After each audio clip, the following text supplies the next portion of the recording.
My daughter threw wine at me and said, "My stepdad is better than you. Why did you come to my wedding?" I thought she was joking when she said I wasn't invited to her wedding. Everyone laughed and mocked me, so I calmly left. The next morning, I sent her a message. "You are no longer my daughter. You can forget about me from today." What happened next was rather unexpected. I will tell you everything. First, if you enjoy these kinds of stories, support us by subscribing to this channel. Click on the like button and tell us where you are watching us from in the comments section. Now let me tell you how everything unfolded. I used to think that a father's love, if constant and unwavering, was enough to hold a relationship together, no matter how frayed or distant it had become. I wasn't the perfect dad, I'll be the first to admit that. I missed too many recitals, forgot birthdays once or twice, and poured more of myself into my business than into bedtime stories. But I never stopped showing up when it mattered. I paid for her private school, her first car, every one of her bills. Even the therapy sessions she said were to deal with childhood trauma, I apparently gave her. I didn't argue. I just paid. Because that's what I thought love looked like in the real world, showing up when the receipts needed signing. So when my daughter, Madison, texted me 2 months before her wedding and said, "Don't bother coming," I genuinely thought it was a joke. A cruel one, maybe, but she always had that sharp tongue. I read the message, stared at it for a while, and chuckled under my breath, thinking, she's being dramatic again. I figured I'd show up anyway, as any father would, because that's what I do. I show up. The wedding was on a crisp Saturday afternoon in early September, held at one of those rustic vineyards just outside the city, the kind of place that looks like it was built for Instagram photos rather than vows. I arrived in a charcoal gray suit, the one she once said made me look distinguished, like someone who owns a yacht. I walked in with a bottle of vintage wine I had brought as a gift, one that had been aging in my cellar since the year she was born. I thought it would be poetic. Something full circle. I imagined giving it to her during the reception, maybe even saying a few words. I didn't expect a red carpet, but I didn't expect what came next either. The moment I stepped into the reception hall, the room shifted.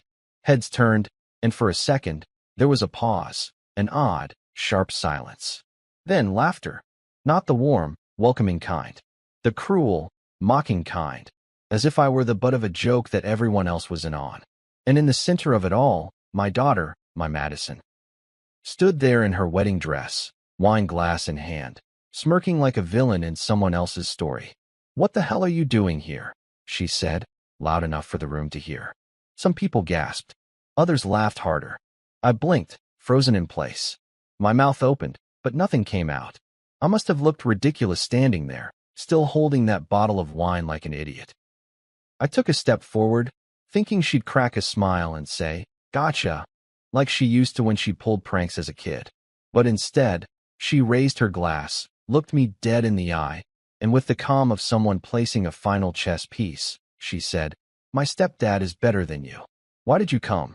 Then, before I could even process those words, she threw the wine. Not at the floor, not at the wall, at me.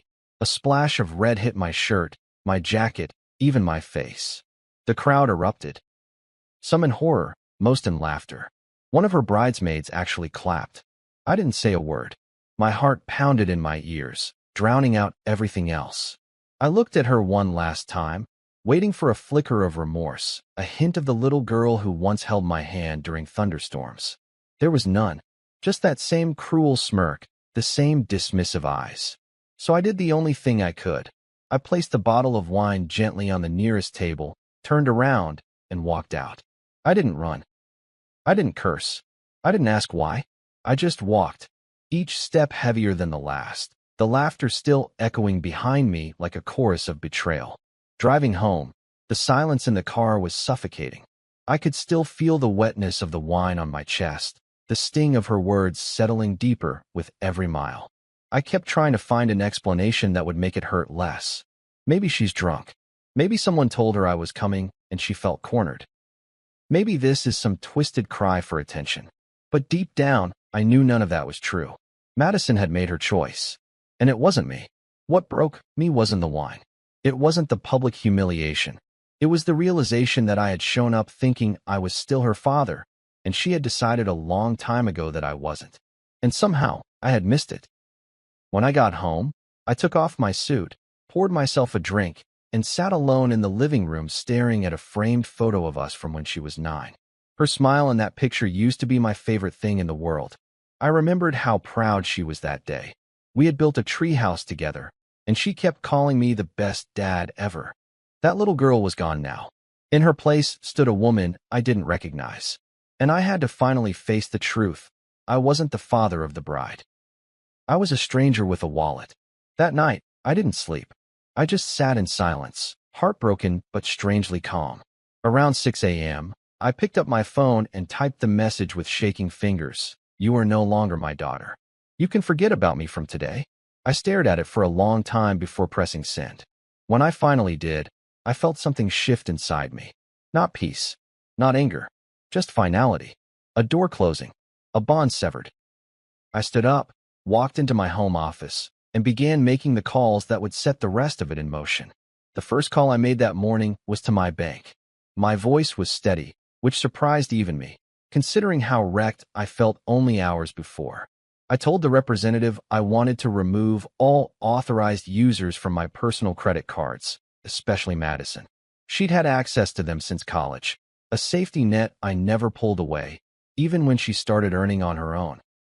I gave her that financial lifeline not because she needed it, but because I thought it was a father's duty to make life easier for his child. For years, she used those cards like they were her own: flights, dinners, designer dresses, even wedding expenses, all quietly covered by me. And I never once asked for thanks. I told myself that one day, she'd look back and understand that I gave her that freedom out of love. But now, as I listened to the rep confirm her access had been revoked, all I could think was how foolish I had been. Love shouldn't be mistaken for sponsorship. And I had let her turn me into a walking, breathing ATM. After the bank, I called the phone company and canceled her line. It was still on my family plan, a plan I started when she was 13 and wanted her first iPhone. Even after she moved out, even after she stopped visiting on holidays, I kept paying it. Part of me hoped it would be a lifeline she'd use to call me on a quiet Sunday, just to say, "Hey Dad, I miss you." That call never came. The line was silent, month after month, except for the data usage and bills I kept blindly covering. I had treated these bills like habits, like brushing my teeth or paying the water bill. I didn't question them, because in my heart, I still believed we were connected. But after the wedding, after the wine, after that public mockery, I finally saw what had been true for a long time. Those lines were one way. I was the only one reaching out. The hardest call, though, wasn't to a company. It was to my lawyer. Madison worked at the family business, my company, not because she earned it, but because I offered her a seat at the table. I thought that giving her a role, even a minor one, would help us stay close. She barely showed up most days, and when she did, she acted like she was doing everyone a favor. But I made excuses for her. She's finding herself, I'd say. Let her explore. I didn't want to be the controlling father. I wanted to be the understanding one. But as I paced my office that morning, I realized how much of my dignity I had compromised under the disguise of patience. So I called my attorney and told him to prepare her termination documents. No more paycheck. No more position. No more handouts. This was no longer a family favor. It was a business decision. And as CEO and as her father, I was officially done enabling the behavior that led to this mess. I sent the message to her around 8:30 a.m., just a few hours after I had typed it. It was short, cold, and deliberate. You are no longer my daughter. You can forget about me from today. No flourishes, no emotion, no room for interpretation. I knew she'd read it. Madison always read my messages, even if she pretended to ignore them. I didn't expect a reply, and for the next 3 days, I didn't get one. Instead, there was silence, a thick, unfamiliar quiet that hung around my house like fog. No follow-up message, no apology, no shocked voicemail, just complete, almost arrogant silence, as if she was waiting for me to take it back, to apologize for embarrassing her. But I didn't budge. I knew this time had to be different. If I so much as cracked the door open, she'd walk back in with her entitlement, her cold smirks, and the same smug belief that she could treat me like a backup plan. Those 3 days were the loneliest of my life, and I've had some lonely ones. There's a special kind of ache that comes with cutting off your own child. I kept replaying that moment in the wedding hall over and over again. The wine, the laughter, the look in her eyes like I was the joke of the evening. I asked myself questions I had no answers for. When did she stop loving me? When did I become the villain in her story? And more than anything, was there something I missed, some moment, some fracture that could have been mended before it broke completely? But those questions didn't help. They just circled the drain in my mind until I was too exhausted to think anymore. On the third day, around noon, my phone rang. I saw her name light up on the screen, and for a moment, just a fleeting second, I hoped it was a call to make things right. Not for reconciliation. I didn't need that. But maybe something real. An acknowledgement. A piece of the daughter I used to know. I answered and said nothing at first. I just listened. "What the hell is wrong with you?" she snapped. "I tried to book our honeymoon flight, and your stupid card got declined. What game are you playing?" Her tone wasn't broken. It wasn't sad. It was pissed off, entitled, like I had inconvenienced her. Like my humiliation at her wedding wasn't worth a second thought. I swallowed hard and said quietly, "Call your stepdad." There was a long silence on the other end. "Excuse me," she spat. I repeated it, louder this time. "Call your stepdad. I'm done being taken advantage of." And then, for the first time, I added the part one had never said aloud. The part one had been too ashamed to admit, even to myself. "You didn't deserve any of it." She screamed something back. I don't even remember what. Something about me being bitter, pathetic, a loser who couldn't handle that she'd moved on. I let her rant. I didn't hang up. I wanted to hear every cruel word. I wanted to remember them the next time I doubted whether I did the right thing. Eventually, she hung up. I stared at the phone for a long time afterward, not angry, not even surprised. Just empty.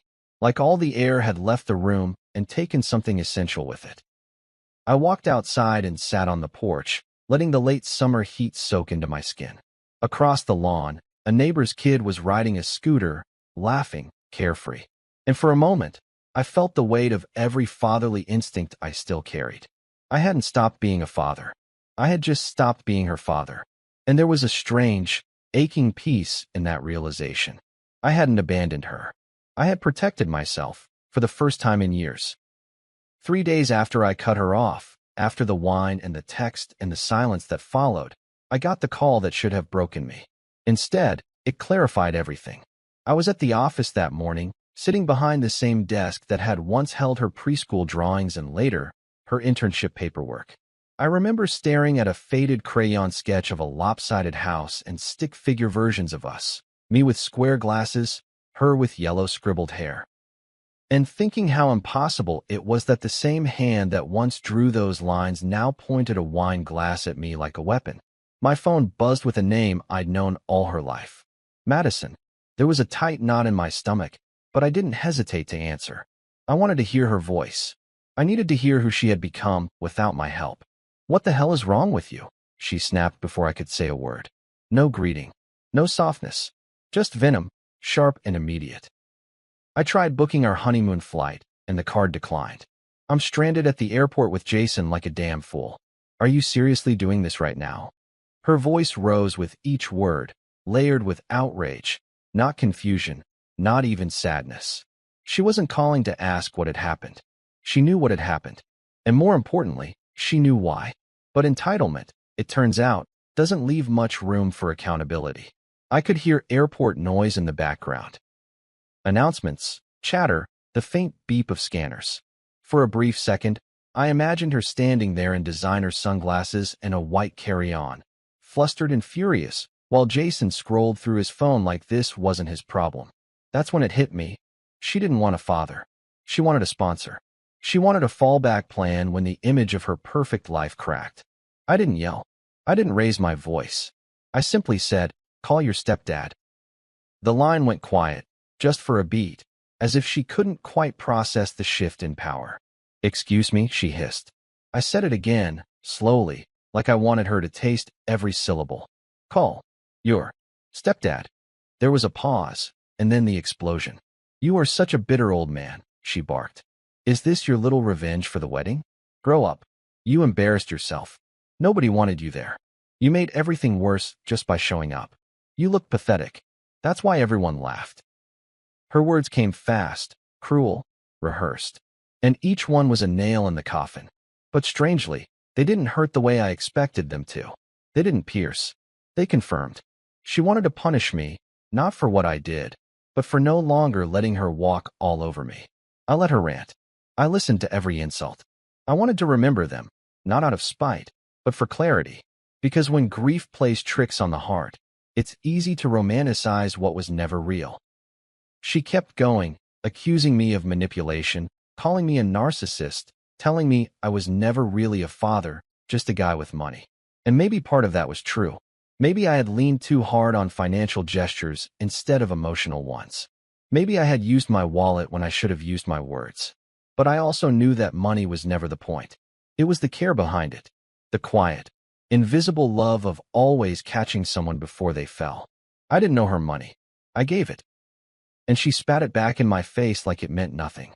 Finally, when her voice cracked from shouting, I spoke. "You didn't deserve any of it," I said calmly. "Not the cards. Not the phone. Not the job. I gave you those things because I believed we still had something worth protecting. But you made it clear, I'm nothing to you. So now, you're nothing to me." There was a long silence. The kind that felt final. I could almost hear the breath catch in her throat. But even then, she didn't apologize. She didn't ask why it hurt so much. She just scoffed and hung up. No goodbye. No hesitation. Just a click in dead air. I sat at my desk afterward, staring at the blinking cursor on an empty document. My hands were steady, but my chest felt hollow. Not aching, just vacant. It was like the part of me that had clung to her for so long had finally let go, and now there was space where pain used to be. I didn't cry. I didn't call anyone. I just sat there, feeling the enormity of what had just happened settle around me like dust. It wasn't just a conversation. It was a severance. A final chapter closing itself with no fanfare, no redemption arc, no quiet hug at the end. Just the truth, bare and unforgiving. Later that afternoon, I called HR at the office and confirmed her removal had been finalized. I didn't tell them the full story. I didn't need to. I simply said she would no longer be involved in the company, and they handled the rest. I cleaned out her small office space myself that evening, taking down the fake diploma she had framed from some online course she never finished, tossing out untouched notebooks and a half-dead plant she'd forgotten to water. As I boxed everything up, I realized how little of her was actually present in that space. It was a placeholder, just like our relationship had become. A symbolic seat at the table, nothing more. When I got home, the silence felt different than it had before. Not oppressive, not sad, just real, like a room that had finally stopped pretending to be full. I poured myself a glass of bourbon, sat on the couch, and let the quiet wrap around me like a weighted blanket. For the first time in years, I wasn't waiting for a text from her. I wasn't hoping for a call. I wasn't checking my phone like some lovesick teenager. I just sat there, breathing, existing, whole in a way I hadn't been in a long time. I knew there would be consequences. Family drama doesn't go quiet for long. Word would spread. Cousins would call. Old friends would ask questions. But none of that mattered anymore. The only person I had been trying to reach all these years had made her choice. And so had I.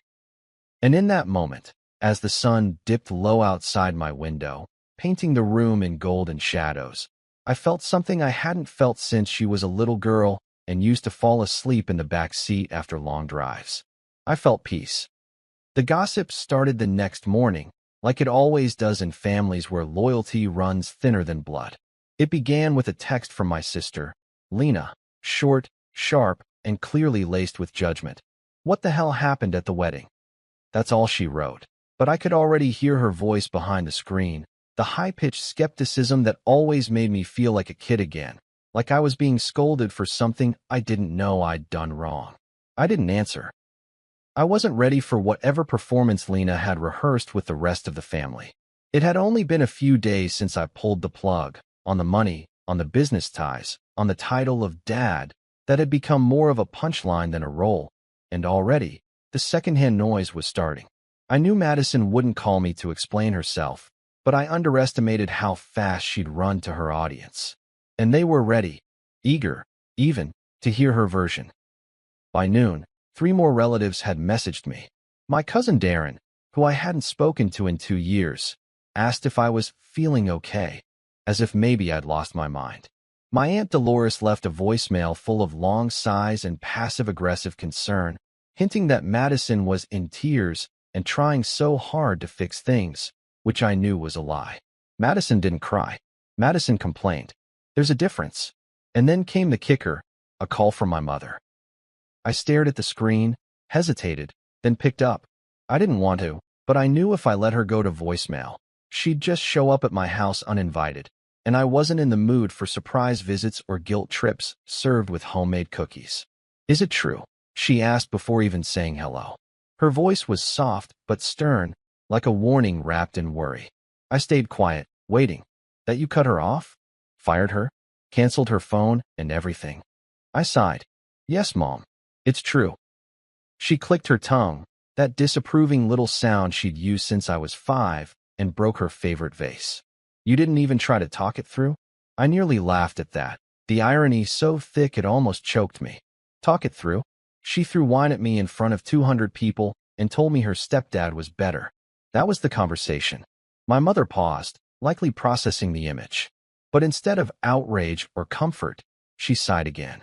Still, that's your daughter. That sentence, that's your daughter, landed harder than I expected. Because yes, biologically, emotionally, historically, she was. But the woman who publicly humiliated me, who screamed down the phone because I wouldn't fund her honeymoon, who ran to the family with crocodile tears and half-truths, that person wasn't the girl I raised. She was someone else. Someone molded by resentment, entitlement, or maybe just years of misunderstanding we never resolved. She made her choice, Ma, I said quietly. I'm just following her lead. My mother didn't like that. She muttered something about forgiveness, about how time would heal things, about how kids don't always know what they're doing. But she didn't defend my pain. She didn't say I was right to walk away. She just wanted the problem to go away without the mess. That was the problem with family. They want unity, even when it's built on bruises. That afternoon, Tom stopped by. He's my neighbor and an old friend from way back when our kids played soccer on the same team. He wasn't the emotional type, which made his timing even more meaningful. He didn't call first. He just showed up with 2 coffees and said, I figured you'd need something warm. I nodded, took the cup, and we sat on the porch like we used to in the old days when life felt more manageable. I heard what happened, he said after a long silence. Whole neighborhoods buzzing. I smiled bitterly. Of course they are. He looked at me, dead in the eye, and said something that stuck. You didn't lose her this week. You lost her a long time ago. This just made it official. It was brutal, but it was true. And I appreciated it more than all the soft platitudes the rest of the family was handing out like candy. We talked for a while, about kids, regret, growing older and realizing the people you'd die for wouldn't even bother sending flowers to your funeral. Tom shared a story about his own daughter, how she stopped talking to him for years after he refused to pay her rent when she quit her job to find herself in Costa Rica. She came around, he said, eventually, but not because I caved, because life humbled her. That part stuck with me, not because I expected the same outcome with Madison, but because I realized I wasn't the only one who'd been there. Other fathers had stood in the same silence, facing the same impossible heartbreak of choosing dignity over DNA. Later that evening, I checked my social media for the first time since the wedding. I hadn't posted anything, but Madison had. A long, carefully curated caption with a picture of her and Jason boarding a plane, private lounge, champagne in hand, matching luggage. Sometimes the real family is the one you choose, it read. Dozens of likes. Comments from friends calling her brave, inspiring.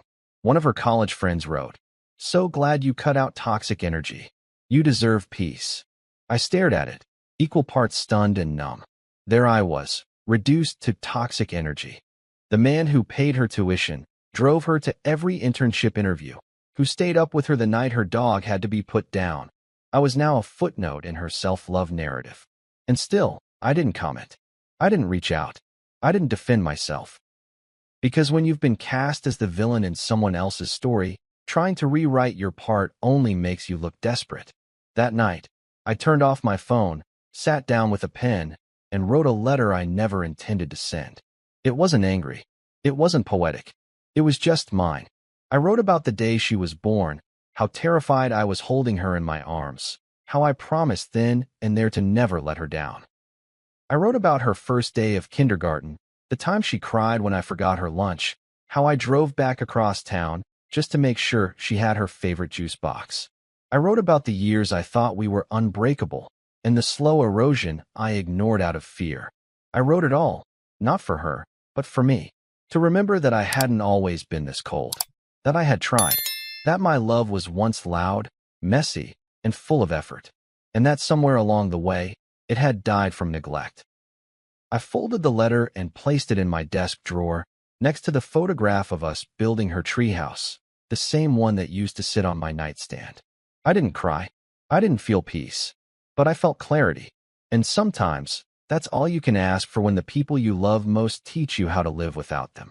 It wasn't until a week after the wedding that I began hearing the real story, or at least the pieces that had been carefully hidden behind Madison's public performance. The truth, as it tends to do, arrived not in a dramatic confrontation but through whispers, screenshots, and awkward conversations from people who thought I deserved to know. It started with a message from my niece, Katie. She was younger, still in college, and never fully bought into Madison's carefully curated social image. Katie had always been one of the few family members who didn't treat me like I was either a failure or a checkbook. She texted me late one night, "Hey, I didn't want to stir anything, but you should see this." Attached was a screenshot of a group chat between Madison and some of her friends. And there I was, mentioned by name, mocked in all caps, referred to as the sperm donor, the bank account, and worse. I stared at the words for several minutes, unable to blink. It was one thing to be dismissed. It was another to be dehumanized for laughs. In one message, Madison bragged about how she was going to let him show up to the wedding just so we could all laugh when security turned him away. That explained the laughter, the smirks, the cruel timing of her outburst. It wasn't a moment of drunken rage or last-minute nerves. It was planned, designed to humiliate me. One of her friends even replied with, "OMG, that's savage, queen energy." Another wrote, "He's lucky you didn't throw the bottle instead of just the wine." I felt sick. This wasn't a daughter venting in pain.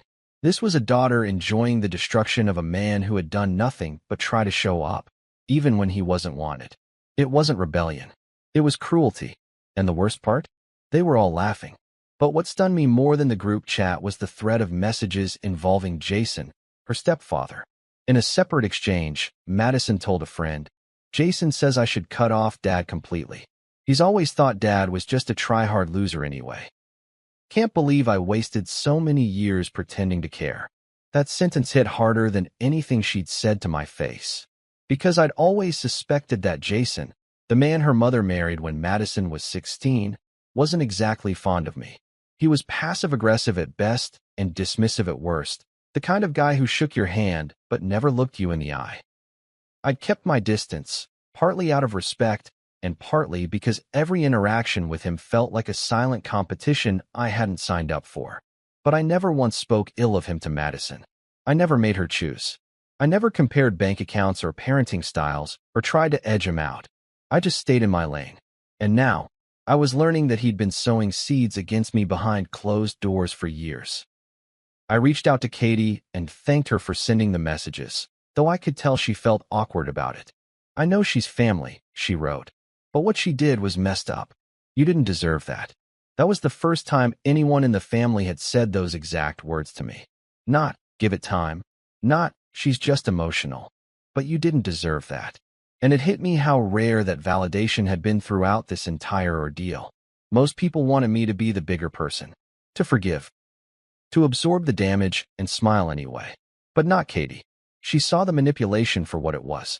And in that moment, her honesty felt like a lifeline. Over the next few days, more truths surfaced. A former assistant at my company, someone Madison had treated poorly, sent me a message on LinkedIn. She thanked me for finally doing what needed to be done and mentioned how Madison used to brag about barely working while still cashing paychecks. She even laughed once about buying Jason a new watch on Daddy's dime. The assistant said she didn't speak up earlier because, as she put it, I figured you knew and just didn't care. That hurt in a different way. To think that my silence had looked like complicity, that my efforts to avoid conflict had painted me as a fool. One evening, I sat down with my accountant to review the past year's spending, something I hadn't done closely in months. What I found made my stomach turn. Thousands of dollars in unapproved expenses, luxury items, spa weekends, travel, not just for Madison, but for her mother and Jason. I had been funding their lifestyle without realizing it. They were using me like a silent investor in a life I wasn't even allowed to witness. And all the while, Jason had the audacity to speak my name with disdain, to call me a tryhard. I felt the heat rise in my chest, not just from anger, but from embarrassment. I had let it happen.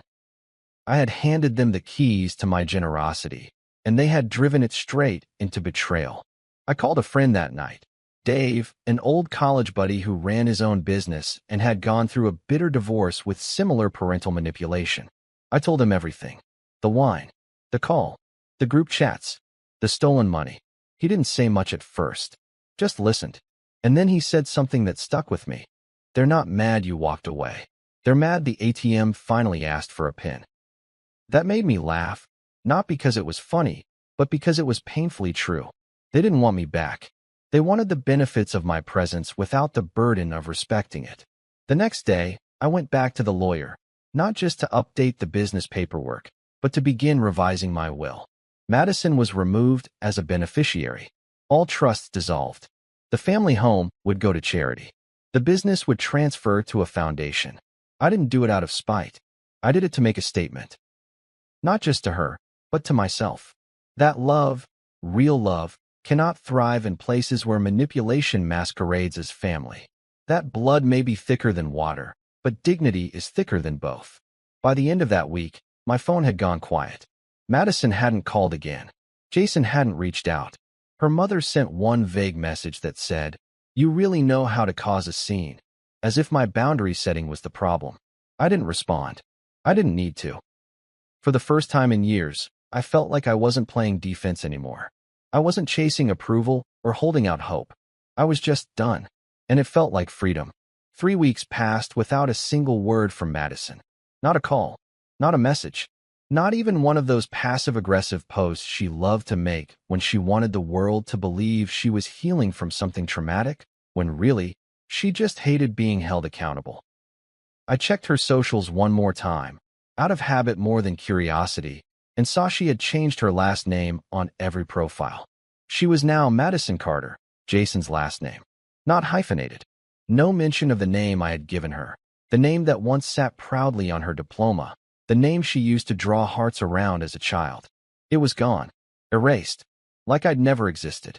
And as much as it should have hurt, it didn't. Not in the way you'd expect.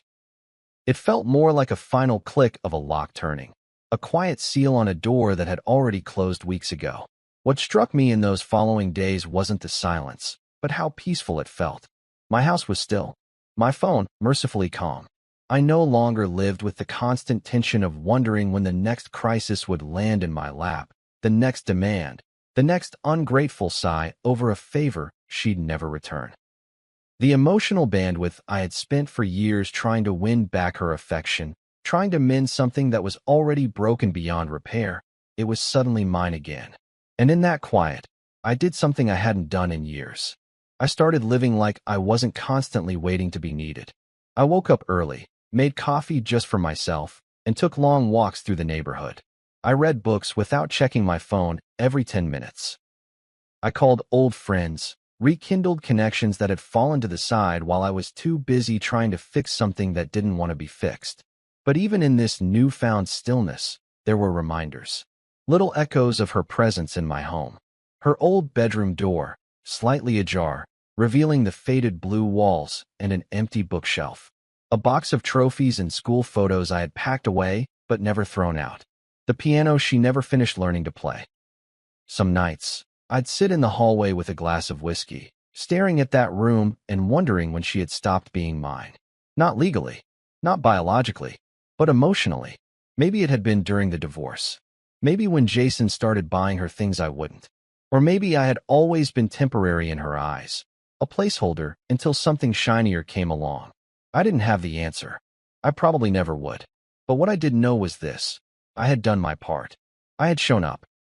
I had loved her the best I could, even when she made it impossible to be close. One morning, I got a letter in the mail.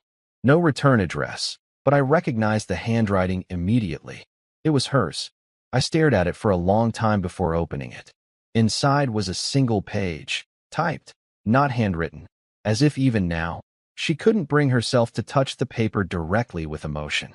The letter was cold, clipped, and distant. She didn't apologize. She didn't explain. She simply said, "I think it's best we go our separate ways permanently. I don't want anything else from you. Jason and I are moving forward with our own life, and I hope you can respect that." At the bottom, she had typed her full name again, Madison Carter. No love, no sincerely. Just her name, like a formality. I folded the letter and placed it in the same drawer where I had put the one I had written weeks before, the one I never sent. Two stories sitting side by side, one full of memory, the other full of finality. That night, I made a decision. I took the letter, the photos, the childhood drawings, and the dusty little trinkets she'd left behind over the years, and I packed them all into a box. I didn't throw them away. I couldn't bring myself to do that. But I moved them to the attic, out of sight. Not out of anger, but because I needed to create space for what came next. Grief is a strange companion. It lingers long after the person is gone. Not because you missed them, but because you missed the version of them you once believed in. I wasn't grieving Madison. I was grieving the father I had tried to be, the one who stayed, who sacrificed, who hoped. And now that hope was gone, and in its place stood something steadier, acceptance. A few days later, I updated my will. The lawyer didn't ask why. He had heard the rumors, probably pieced together most of it. He simply nodded and made the changes. Madison was removed. In her place, I named a local youth mentorship program as the sole beneficiary, an organization that helped kids whose parents had given up on them. I figured if I couldn't give my love to someone who wanted it, maybe I could give it to kids who needed it. Ones who might see me not as a walking wallet, but as someone who could show up in ways that mattered. Real ways. Human ways. In the weeks that followed, I got calls from a few family members. Some who had finally learned the truth, others who still believed Madison's version. I didn't argue. I didn't explain. I just told them the same thing, every time. This isn't up for debate. Because it wasn't. My decision wasn't a reaction. It was a reckoning. A hard-earned boundary drawn from years of betrayal, disappointment, and quiet heartbreak. And once I drew it, I realized how long overdue it had been. It's been months now. Madison is gone from my life, not in death, but in distance. I no longer check her socials. I don't ask mutual friends how she's doing. I don't track her like a man waiting for signs of remorse. I've let her go in every way that matters. Not because I stopped loving her, but because I started loving myself more. If you've ever had to walk away from a family member to protect your peace, you're not alone. Sometimes the hardest boundaries we set are the ones closest to home, but that doesn't make them any less necessary. Let me know in the comments. Have you ever had to cut off someone you once would have done anything for? How did it change you? And do you believe some relationships simply can't be saved? If this story resonated with you, don't forget to like, share it with someone who needs to hear it, and subscribe for more stories about family, choices, and the strength it takes to finally let go. See you soon in the next story.